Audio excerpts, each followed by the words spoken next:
Hello viewers, this is Saurav in the studio and you are watching Prague News Digital. The biggest human migration on foot after partition has started after India imposed restrictions more drastic than any other country. Neither China nor Italy, India's coronavirus lockdown is the harshest in the world, resulting to which crores of Indians lost their source of income.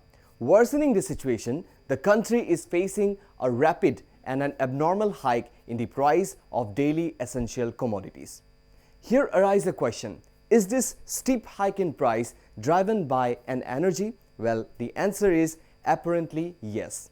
Just after the unlock procedure in the country had just begun, union government-controlled oil marketing companies decided to start increasing the price of both petrol and diesel. Starting from June 7, fuel prices went up for a consecutive 22 days. In Delhi, the price of petrol increased by Rs 9.13 and diesel by Rs 11.1 in this period, an increase of 13% and 16% respectively. And we all know that since price of fuel increase and it's a critical input for an economy, its price rising usually means an increase in prices for a host of other goods and services, thus leading to a greater inflation across the economy. Well, nowadays you just don't only cry after slicing an onion, but also after hearing its price. So now let's go to the market of Guwahati and let's see some of the reactions of some sellers and some buyers as well as. Let's go and have a look at them. हम लोग 50 रुपये cell कर रहे हैं, 40 रुपये किन के लाता है। जब 60 बोलता है तो वो लोग के ऐसे गुस्सा आ जाता है कि आप लोग ही दाम लेता है, लेकिन दाम तो ऊपर से आता है, हम लोग तो नहीं लेता है। हर सब्जी के दाम बोलने से वो लोग के गुस्सा आ जाता है, खराब सा हम लोग के गाड़ी उड़ी देने लगता है, बात बोलने लगता है। मतलब आप लोगों के पास जब ग्राहक आते हैं या फिर कस्टमर्स आते हैं, तब ये जो प्राइस आप बोलते हैं वो प्राइस सुन के बहुत गुस्सा हो जाता है। बहुत गुस्सा हो जाता है, बहुत गुस्सा हो जाता है, वो लोग खराब लगता है। हम लोग के दाम कमती दाम में बिक्री करने पड़ता है, कीना दाम से भी कमती में बिक्री करने पड़ता है हम लोग के। क्या ये सामान तो रहने वाला नहीं है, खराब हो जाता है। जो सामान हम 50 रुपये किन के लाता है वो 40 रुपये सेल करना पड़ता है। आप लोग कहाँ से लाते हो प्याज? फैंसी बाजार से लाता है। फैंसी बाजार से। तो फैंसी बाजार जो होलसेल मार्केट है वहाँ पे आपको कितना रुपया में मिल रहा है? वो हम लोग के 40 रुपये देता है, किलो पड़ता है। वो बोरा में वो भी 5 केजी सारा भी निकल जाता है, लेकिन क्या करेगा, आज बाजार उठेगा कल उठेगा, हम लोग कर रहे हैं काम। So as you have seen, my dear friends, that the retailers are facing a lot of problems just after this lockdown period, because in the wholesale market the price is already high. So when these retail sellers are bringing their products to sell it here, they are facing a lot of problems because the customers don't want to buy the products in such a high rate. 40 रुपये 40 और दूसरा quality भी है क्या इसका? ये 45। इन दोनों में डिफरेंस क्या है? ये नैनीताल है, ये कलकत्ता है। और प्याज कितने? प्याज वो 70 है, वो 50 है, वो 40 है। 70 में क्या डिफरेंस है, 50 में क्या? वो उसी में देखिए भर के रखता है, बीच में पोचा आलू प्याज। जो 35 का है, जो कम दाम का है, उसके बीच में जो खराब प्याज है वो भी दे देता है। वो कहाँ से आता है? वो बीच में भर के रख देता है। कहाँ से आता है वो? सब बस्ते में आता है। अच्छा, आप ये कहाँ से आप लोग लेके आते फांसी बाजार माछुआ से लाता है। फांसी बाजार से आप लेके आते हो? फांसी बाजार माछुआ। तो जब आप बोलते हो कि ये इतना रुपया का है, ये इतना रुपया का है, जब लोग आपसे खरीदने के लिए आते हैं तो उनका रिएक्शन कैसा होता है, कैसे आपसे व्यवहार? सबको दिकदारी होगा, आपको भी दिकदारी होगा, हमारा भी दिकदारी होता है। भाड़ा लेकर 75 किना पड़ जाता है। तो आप कुछ इस विषय में बोलना चाहते हो कि अभी जो बाजार में इतना प्राइस हाइक चालू है, चीज़ों की दाम इतनी बढ़ चुकी है, तो कुछ बताना चाहते हो आप? सब चीज़ का दाम बढ़ गया, कौन चीज़ को बताएगा। अभी हम तेले मीठा तेल जो लाया है 100 किलो 100 रुपया, कल लाया 120 रुपया करके। Not only the markets of Guwahati, you can see a price rise, a hike in the rise of essential commodities, but also the petroleum industries, they definitely hike their products prices. And as you can see, here is the auto rickshaw puller, and I want to go to him and ask him what's the condition, what's the scenery, what's the scene going on in his life right now, right after lockdown, as we all know that the hike in price is just disturbing the whole society. আপোনাৰ নামটো? মোৰ নাম মোহাম্মদ ৰফিকুল ইছলাম। এখন auto আপোনাৰ? মোৰ হয়। কিমান দিনৰ পৰা আপুনি অটোখন চলাই আছে? মই অটো চলাই আছোঁ 2006 পৰা। আজি মোটামুটি 14 বছৰেই হ'ল। এতিয়া 2020ত যি লকডাউন হৈছিলে সেই লকডাউনৰ পিছৰ পৰা এনেকুৱা কিবা চেঞ্জ আহিছে নেকি যিটো কাৰণে আপুনি খুবেই চিন্তিত? চিন্তিত মানে এতিয়া মানে পৰিস্থিতি এনেকুৱা আহিছে, আপোনালোকে চাগে চায়ে আছে নিউজত যেনেকুৱা পৰিস্থিতি। কালিও আত্মহত্যা কৰিছে, এইফালে ৰেইনৰ বোজা, এইফালে গাড়ী ফাইনেন্সত লৈছোঁ, ফাইনেন্স দিব নোৱাৰা হৈছোঁ। বস্তু ইনকাম তাতকৈ আগতকৈ কমিছে, বস্তুৰ দাম তাতকৈ দুগুণ বাঢ়িছে, পেট্ৰলৰ দাম বাঢ়িছে, কিন্তু আমাৰ ভাড়া বাঢ়া নাই, আমাৰ ভাড়া কমিহে আছে। আগৰ 100 টকা ভাড়া এতিয়া 80 টকা ল'ব লগা হৈছে, নাই যিহেতু ভাড়া। যিহেতু আপুনি যেনেকৈ ক'লে যে সকলোৱে বুজাটো খুবেই ইম্পৰ্টেণ্ট। এতিয়া যেনেকৈ আপুনি অ'টোখন দিনটো চলায়, কিন্তু আপোনাৰ অ'টোত যেতিয়া কোনোবা এজন গ্ৰাহক আহে, আপুনি যেতিয়া তেওঁক ভাড়া ইমানটো বুলি কয়, তেতিয়া সেই গ্ৰাহকজনৰ কেনেকুৱা ৰিয়েকশ্যন হয়? ৰিয়েকশ্যন হয় ডাইৰেক্টকৈ কৈ দিয়ে যে লকডাউনৰ পিছৰ পৰা অৱস্থা বহুতেই বেয়া, কি কৰিবা আৰু এতিয়া উপায় নাই, মিলামিলিকৈ চলিব লাগিব। সেইকাৰণে আমাৰ বহুত চিনাকি মানুহ আছে, 100 টকা ভাড়া সিহঁতৰ পৰা 70 টকা 80 টকাও লওঁ, সেনেকুৱাই আৰু বস্তুৰ দামটো 1 কিলো আলু 50 টকা লাগে। তেলৰ দাম আগতে আমি 60 টকা যেতিয়া ভৰাইছিলোঁ চব বস্তুৰ দাম কম আছিল, ভাড়াও বেছি আছিল। এতিয়া আপোনাৰ চব বস্তুৰ দাম বেছি, কিন্তু ভাড়াটো বেছি নহয়, ভাড়া কমিয়ে আছে।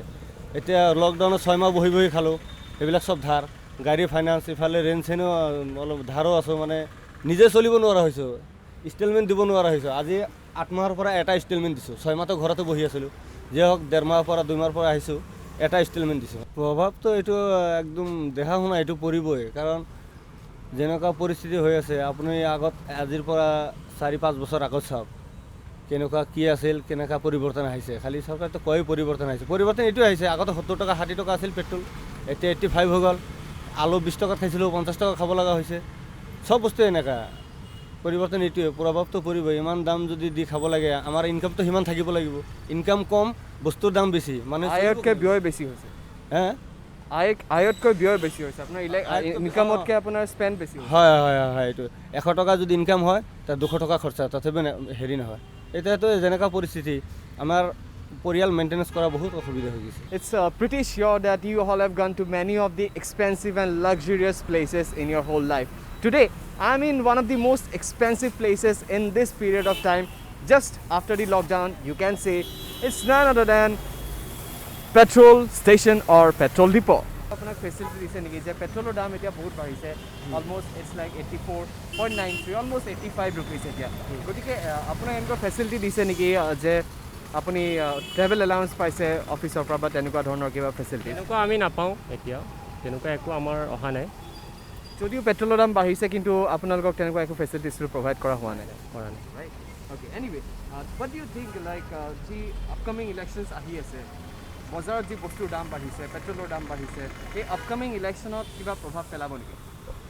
পেলাব পাৰে, যিহেতুকে বস্তুৰ দাম বাঢ়ি আছে, মানুহেতো চিন্তা কৰিব ন, ইলেক্ট কৰাৰ আগতেতো চিন্তা কৰিব ন, তো সেইটোৱে মেবি প্ৰভাৱ পৰিব। আৰু যি ডিমনিটাইজেশ্যন বা লকডাউন আৰু এনেকুৱা বেলেগ বহুত ধৰণৰ ডিচিশ্যনছ আছিল ইণ্ডিয়াৰ, স্পেচিয়েলি লকডাউন আৰু ডিমনিটাইজেশ্যন, আপুনি কি ভাবে যে এয়া কিমান দূৰলৈকে ছাকচেছফুল আছিল? সেইটো ভিউ এনেকৈ ক'ব নোৱাৰোঁ। ডিমনিটাইজেশ্যন কিছুমান ক্ষেত্ৰত ছাকচেছ হ'ব বুলিও ক'ব পাৰোঁ, কিছুমান ক্ষেত্ৰত নহয় বুলিও ক'ব পাৰোঁ। চ' এইটো তেনেকুৱাকৈ কোৱা কথা নহয়, মানুহৰ নিজৰ ভিউ থাকিব। মই ভাল পাব পাৰোঁ, সেইটো আপুনিও বেয়া পাব পাৰে, হয় নহয়? মোৰ এটা সুবিধা হ'লে যে আপোনাৰো সেইটো সুবিধা হ'ব, তেনেকুৱাটো নহয়। চ' সেইটো মোৰ ফালৰ পৰা ঠিকে আছে। অৰ্থাৎ আপুনি ক'ব খুজিছে যে ডিমনিটাইজেশ্যন বা লকডাউন ইউজফুল আছিল? আৰু লকডাউনৰ এটা পাৰ্টটো বেলেগ, লকডাউন হৈছে ৰিলেটেড টু ক'ভিড। তো লকডাউন নিদিলেতো ক'ভিডটো বহুত বেয়াকৈ স্প্ৰেড হৈ গ'লে হয়। তো লকডাউনৰ পাৰ্টটো বেলেগ আৰু ডিমনিটাইজেশ্যনৰ পাৰ্টটো বেলেগ। চ' লকডাউনটো দিয়াৰ কাৰণে বহুত আমি অসমখন বহুত ছেভ হৈ আছোঁ, আৰু ডিমনিটাইজেশ্যনৰ এটা পাৰ্ট বেলেগ। চ' মই ক'ব বিচাৰোঁ লকডাউনটো দিয়াৰ কাৰণেও ঠিক আছে, আৰু ডিমনিটাইজেশ্যনৰ কাৰণে মই ক'ব নোৱাৰোঁ যে এইটো বস্তু ভাল কৰিছে বা বেয়া কৰিছে। এইটোৰ কাৰোবাৰ কাৰণে ভাল হ'ব পাৰে, কাৰোবাৰ কাৰণে বেয়া হ'ব পাৰে। এই যে প্ৰাইচ হাইক হৈছে মাৰ্কেটত আৰু ফিউল ইণ্ডাষ্ট্ৰীত চবতে, আপুনি ভাবে নেকি যে লকডাউনৰ ফলত এনেকুৱা এটা পৰিস্থিতি হৈছে বুলি? অবভিয়াছলি, কাৰণ লকডাউন হোৱাৰ ফলত মানুহৰ চব বন্ধ হৈ গৈছে, সেইবিলাকৰ কাৰণেতো এইবিলাক এফেক্টবিলাক পৰিছে। And it seems the worst hit business right now is the commercial vehicle business, and as you can see is over here a gentleman. Well, now let's go to him and ask him, এই যে পেট্ৰলৰ দাম বাঢ়িছে বা ফিউলৰ দাম বাঢ়িছে, সেইটো কাৰণে আপোনাৰ যি বিজনেছ, সেই বিজনেছত কেনেকৈ প্ৰভাৱ পৰিছে? নাই, প্ৰভাৱটো মানে বহুতে প্ৰভাৱ পৰিছে। আমাৰ এতিয়া যোনটো আমাৰ আছিলে ইনচেণ্টিভো নাই আমাৰ, প্লাছ আৰু পেট্ৰলৰ দাম বাঢ়িছে, সেইকাৰণে আমাক এতিয়া উল্টা কৰি ওলা উবেৰক দিব লগা হৈছে। আৰু এই বস্তুৰ দাম বাঢ়ি আছে, আলু পিঁয়াজৰ দাম বাঢ়ি আছে, চব্জিৰ দাম বাঢ়ি আছে, সেইকাৰণে আমাৰ উল্টা ধাৰত পৰিব লগা হৈছে।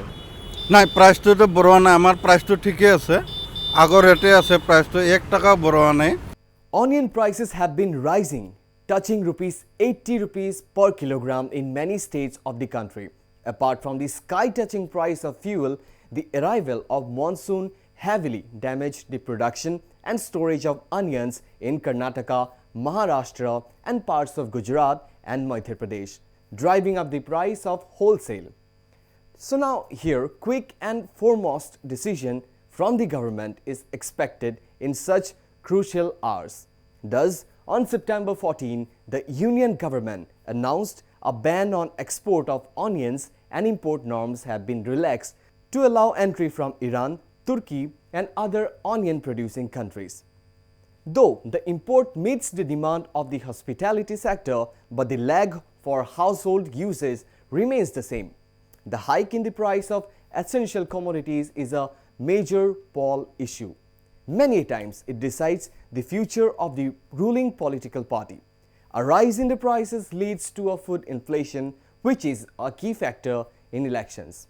Well, apparently, in 1998, for instance, the BJP had lost the Delhi State Assembly election owing to a steep hike in onion prices, concluding to which it will be very interesting to watch if the present hike in price scenario turns or the wallets of the fellow citizens loses its skin day after one.